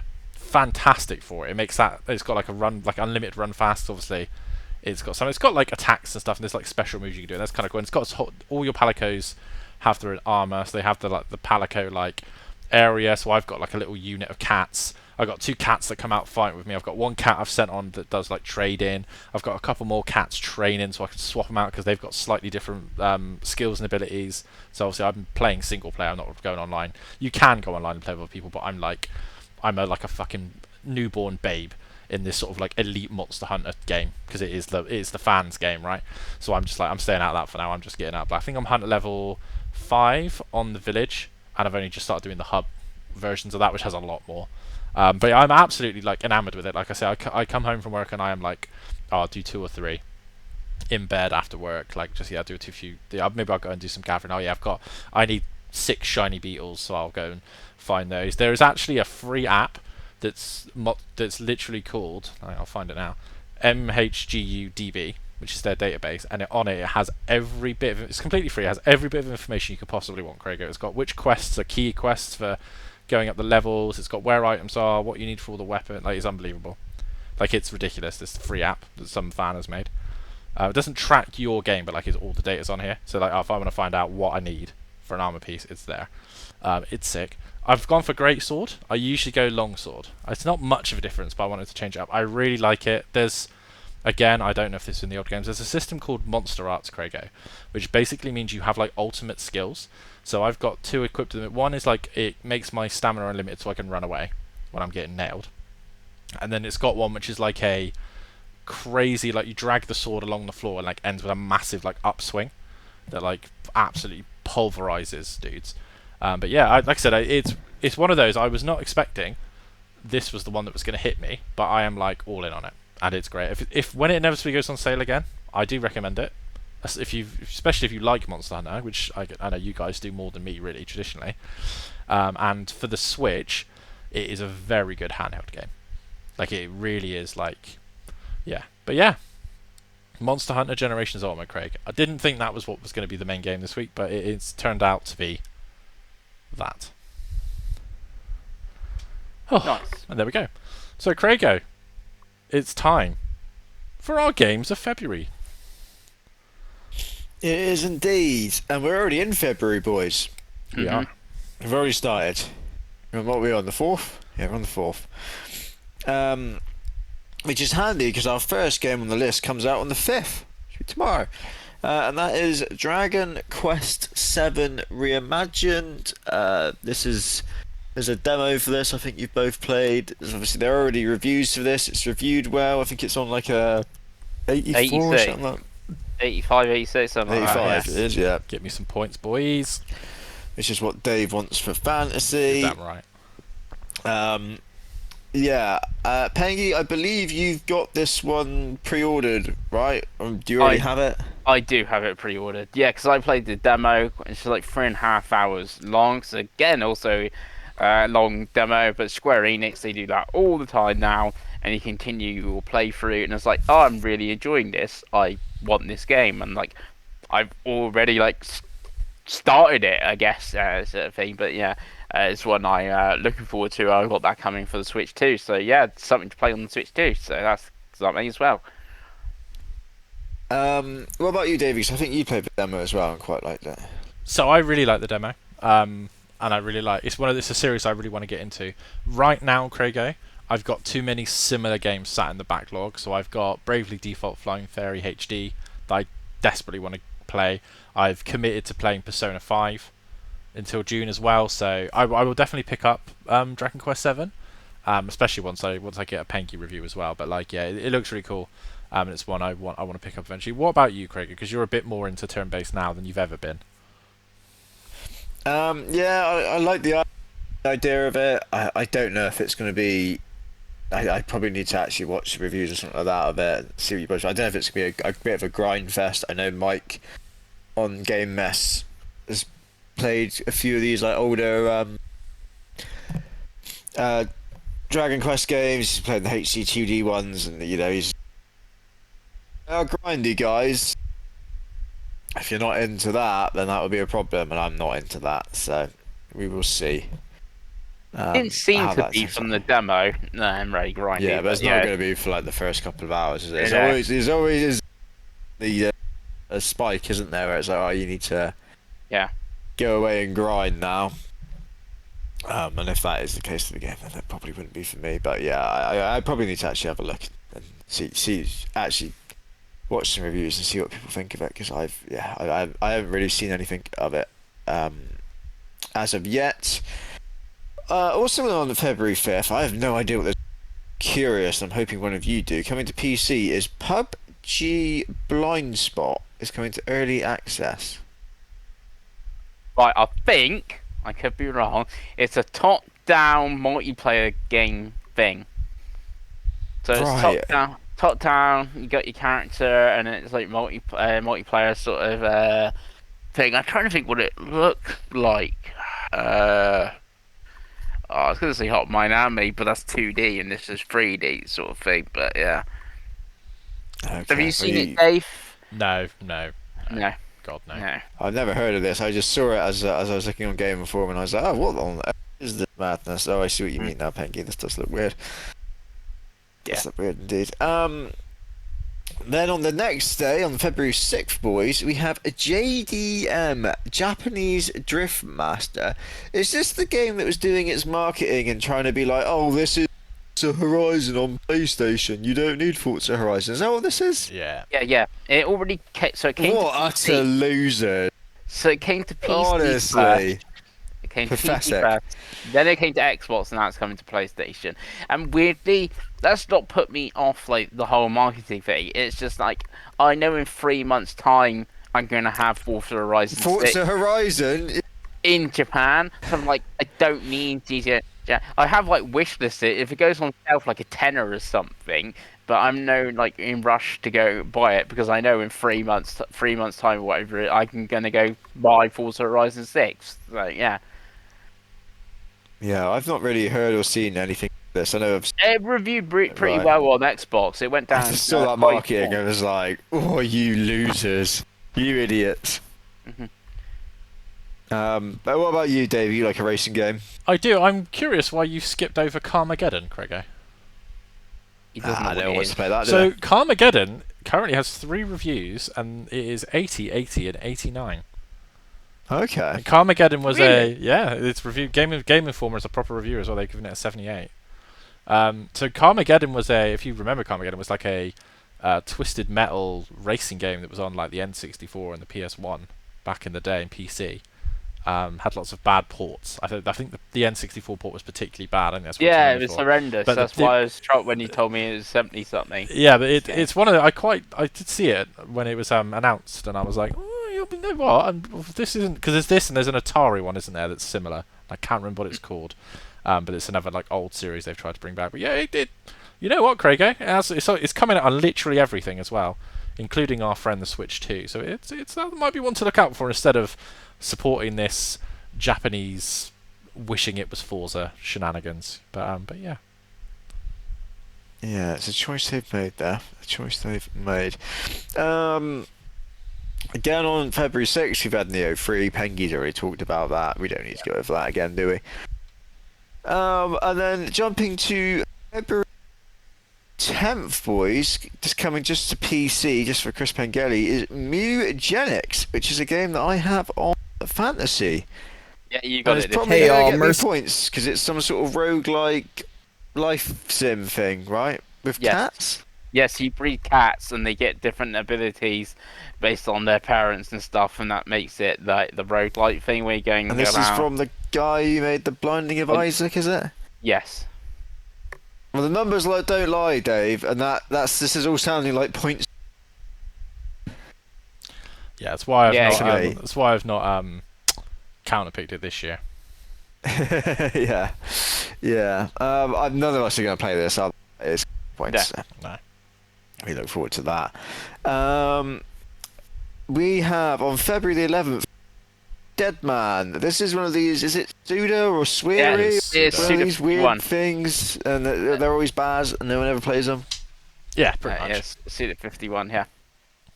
But we all pretend we care because it's Suda 51 or Sweary or. Yeah. It's Suda 51, The- Grasshopper Studio. Is this charity at this point, Dave? Is that what this is? Are people just giving them their money for charity to make bad games? Like, what's going on here? I feel like the problem with Suda is it's the hope that kills you, because No More Heroes was good, and that's the one that everyone played, and then they've all been chasing that high since. Because like Okay. it's hard to explain. It's like it'd be like if Koji. Well, actually, that's a bad example because he hasn't made a good game. But it'd be like if Miyamoto made Mario, and everyone's like, oh, "This is great," and then he just kept making like Sonic, and people are like, "Oh, this isn't as good." Right? But Romeo is a Dead Man's a funny one because it's gonna go one of two ways more than most of his games do, because the concept and the actual gameplay looks pretty fun. I'll be honest, but there's always a but with Suda. So I'm like, what's gonna be bad? Is it gonna be like a 15-hour side quest where you make coffee, or you know what I mean? Like what's gonna be the thing that drags this down? Because the gameplay, right? The gameplay looks okay. You can play. Sorry, but like if you watch the trailer, there's some gameplay. Like it looks interesting, and like potentially fun. But I don't know. Pengi, this is much more you than anyone else. Do you like the look of it?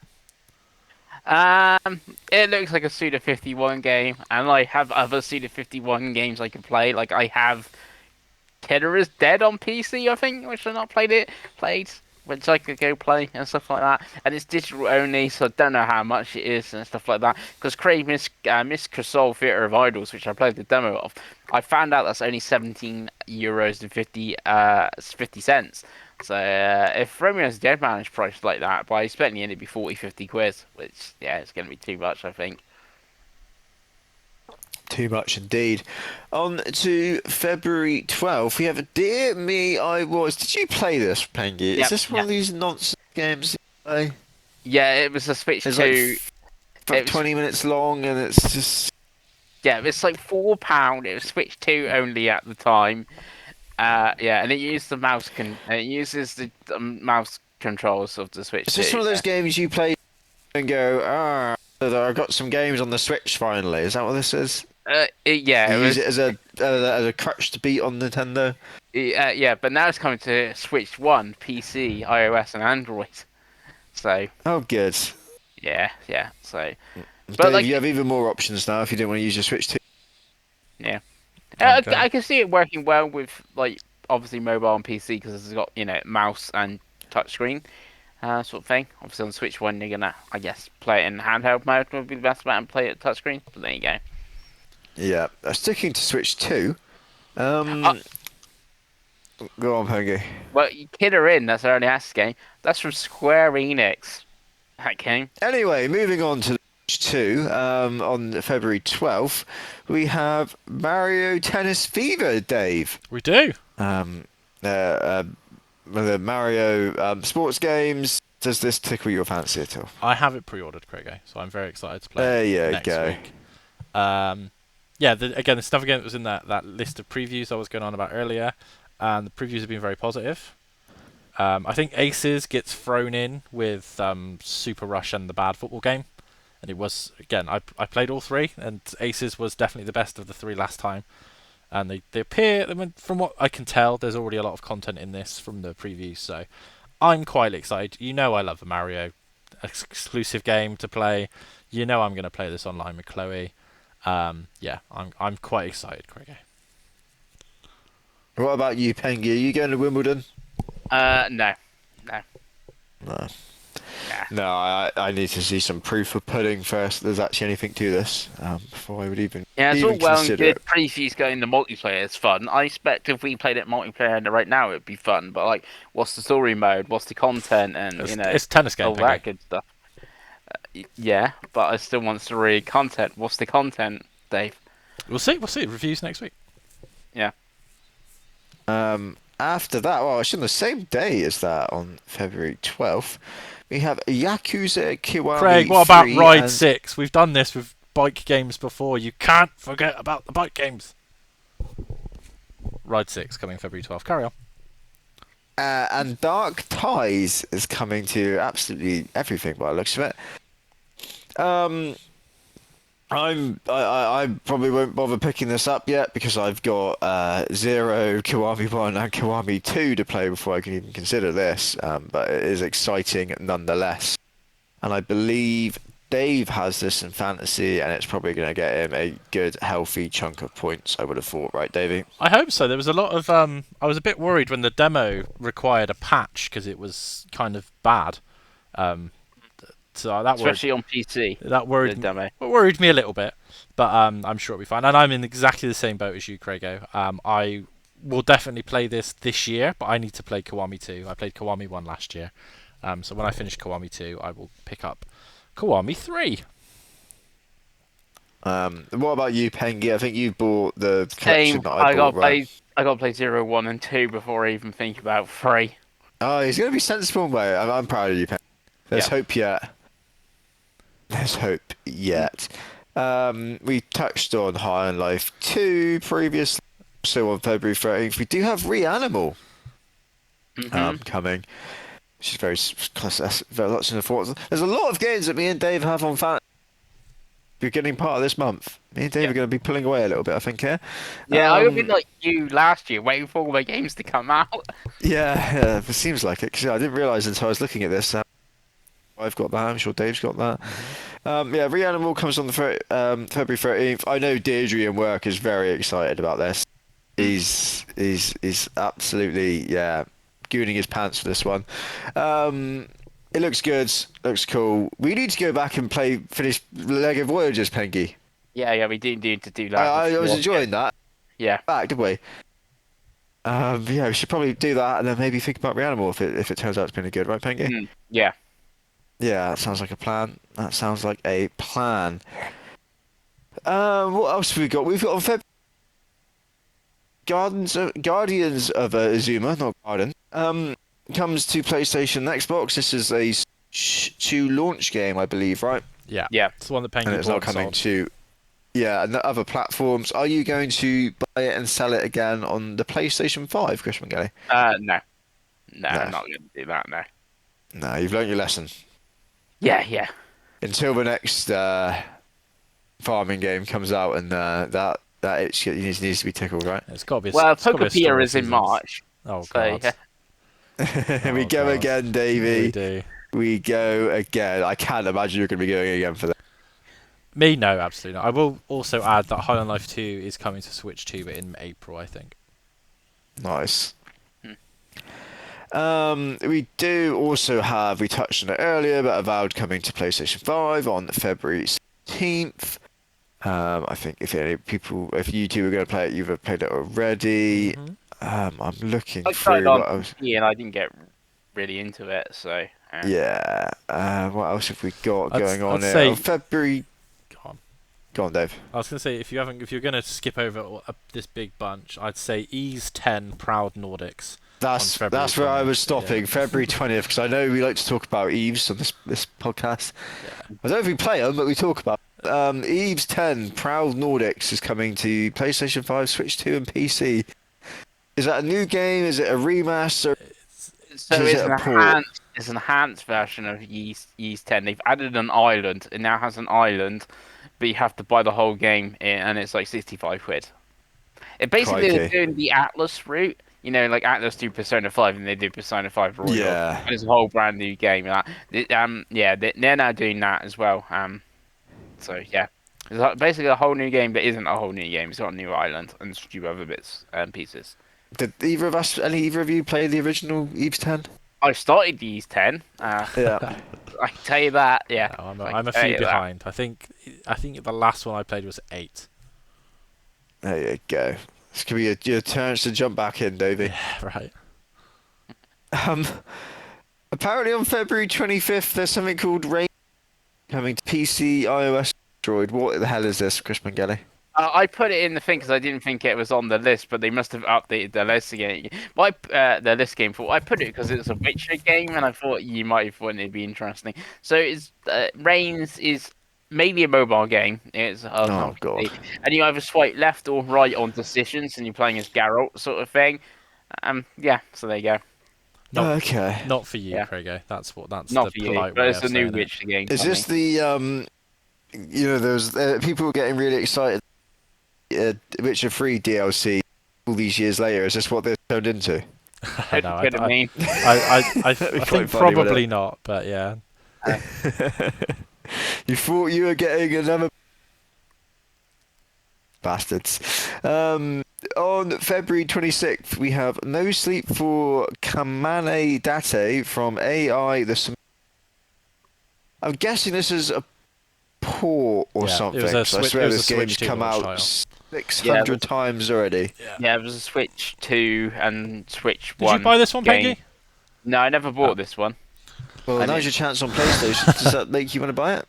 No. Even on PS4, Pengi. Yeah, I'm good. Aren't these like visual novel sort of things? Kind of. Is that Yeah, what these are? They're like Yeah. standard They always fan review service, sort of like, well, don't they? shenanigans. Yeah, perverts like to play Yeah, the them. first one reviewed very well. Yeah. I'm pretty sure there's a cat girl in the trailer as well. Like, I'm not even making that up. I'm pretty sure it was like a scantily clad fucking That's a cat few- girl on the moon, if I remember There's a few rightly. clicks there straight away, isn't Yeah, it? absolutely. What was I getting to? On February 26th, it's PlayStation 5 Tokyo Extreme Racer. Is this different in some way to the other Tokyo Japanese game that we talked about Because earlier? you're driving on the Tokyo highway system. I can't remember what it's called. It's got an actual like sort of The name. Autobahn.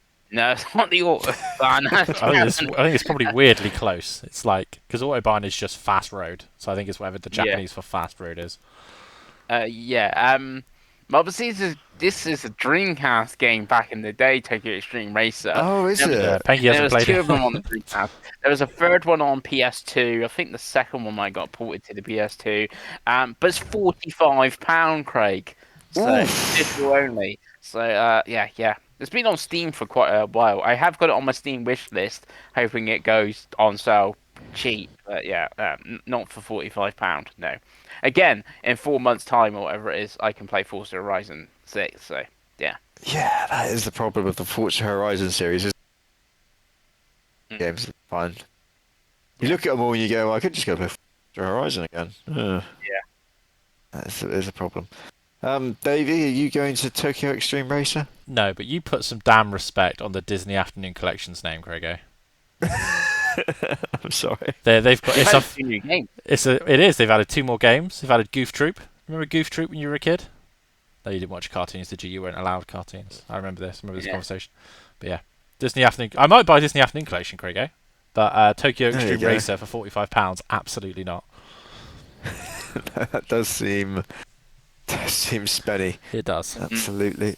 Yeah, it's a weird one. Um, It seems pennies, but then when you got 80 quid games or something, whatever, how much Mario Kart World it's meant to be, I guess it Oh, isn't. But Pengi's got to use any excuse to attack Mario Kart. Come on, let's get on to Towerborn. Yep, Towerborn is February 26th, and I don't think any of us care. No. no, well, as in 1.0 now, that's about the only thing I can tell you. So yeah. Yep. And then to round off the month, we'll start with the stuff that's coming to Switch 2 from Resident Evil. We have Resident Evil 7 Biohazard and Resident Evil Village coming to Switch 2. Odd to me that they're doing this all in one day. I feel like this should have come out like 2 months ago. These two. Ahead of Requiem. You could have put 7 out in just December. You put the other one in January, and then February. A month apart or something. Yeah. Yeah, I feel like you could have had some momentum or something going on. I don't know, but it just seems a bit odd. Because obviously then on the same day we have the one that we care about for us is Resident Evil Requiem comes out, and that is coming to everything, obviously including the Switch 2 with the Pro controller that they're doing with it as well. And this The is the Miiverse player. first big like game of the year, essentially, isn't it? This is the first like one that everyone's really looking forward to, other than poor Dave, obviously, because it's scary. Too scary for me. Which is fair sadly. enough. Pengi, I imagine you'll be there day one for this on your I am going to be there day PlayStation. one.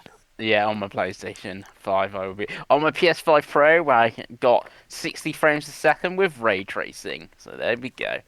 There you go. That will make you happy, won't it? Yeah. And I believe Dave has some fantasy as well, right? I do, I yeah. think it does. The previews for this were pretty good. Again, I've only seen the Switch 2 preview, so again, I imagine it will look nicer on PS5 and Xbox Series X and PC, right? But the Switch previews were very good, so I'd imagine if it's very good on Switch 2, it'll be very, very good on everything else. Yeah, absolutely. It's one I'm looking forward to, and I think it's going to get Davey a lot of points on the old I do hope fantasy, so. I need him. Yeah. And that's the month, boys. Pretty solid, big strong end to the month, right? With Resident Evil coming out, but there's a few things like smattered in and around that could interest us. Or all I feel, Pengi's probably got 10 games pre-ordered from that, I would imagine. No, there's literally the 3 games. There's the 2 this week, Dragon Quest and Neo 3, and then it's waiting for Resident Evil at the end of the month. Which Waiting for sounds Resident like Evil. it sounds quite a while or the end of the month, but it's February. February is a short month. It's like 20 days different, and I'm already 20% through Neo 3, remember? So That'll be beaten, sold within by Friday, I would imagine. This. Well, it comes out Friday. Also. Yeah, it'll be gone on it. Get it sold. You just got to list it on eBay now. Get some interest. Get some watchers. I don't think they're gonna finish that quick. Day one Right. speedrun stream he's got on, so we can follow it bit by bit. Yeah. Yeah. Most OP build. Get it Well, done. Get these have people a- who are level 50 carrying you through the bosses. Right, great game, 20 out of 10. I didn't have to do anything. Yeah, they It all played killed- itself. It played itself. Yeah, I know. Well, I still need to get to the bosses, Craig. Like, you remember that bit? Don't forget that You hold bit. forward, don't you? You get there eventually. Yeah, there's enemies in the way, There's a and I rubber need, band, isn't there? There's always a rubber band you can put on. So and I true. need to get their souls and stuff to level up my character. Dave knows about those rubber bands from his Yeah. dirt rally days. Those It'd be fine. Dirt 5 days. The good old days. Yeah. That's Yeah. it. But yeah. I think it's a pretty strong month, Craigo. I think even Yeah. I think there's 2 or 3 games for every taste. Looking at that, even for someone like me that's not going to play the Souls-like or the horror games, you know, there's Mario Tennis, there's High on Life, there's Yakuza, Ease 10, the Disney Afternoon Collection, Tales of Berseria, which is also out on the 27th. It's a really good game.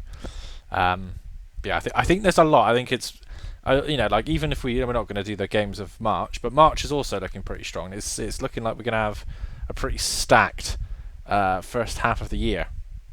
Looking at all this, to be honest, boys. Now that we know that That there's is no the way of the GTA world in May, now, isn't it? everyone's like, quickly, games. But yeah, lovely. Anything you're really gonna? What's the Craig pre-orders looking like? What we thinking, Craigo? Not the pre-orders, you know what I mean. don't. The games you're Yeah, gonna pick up if you beat other games.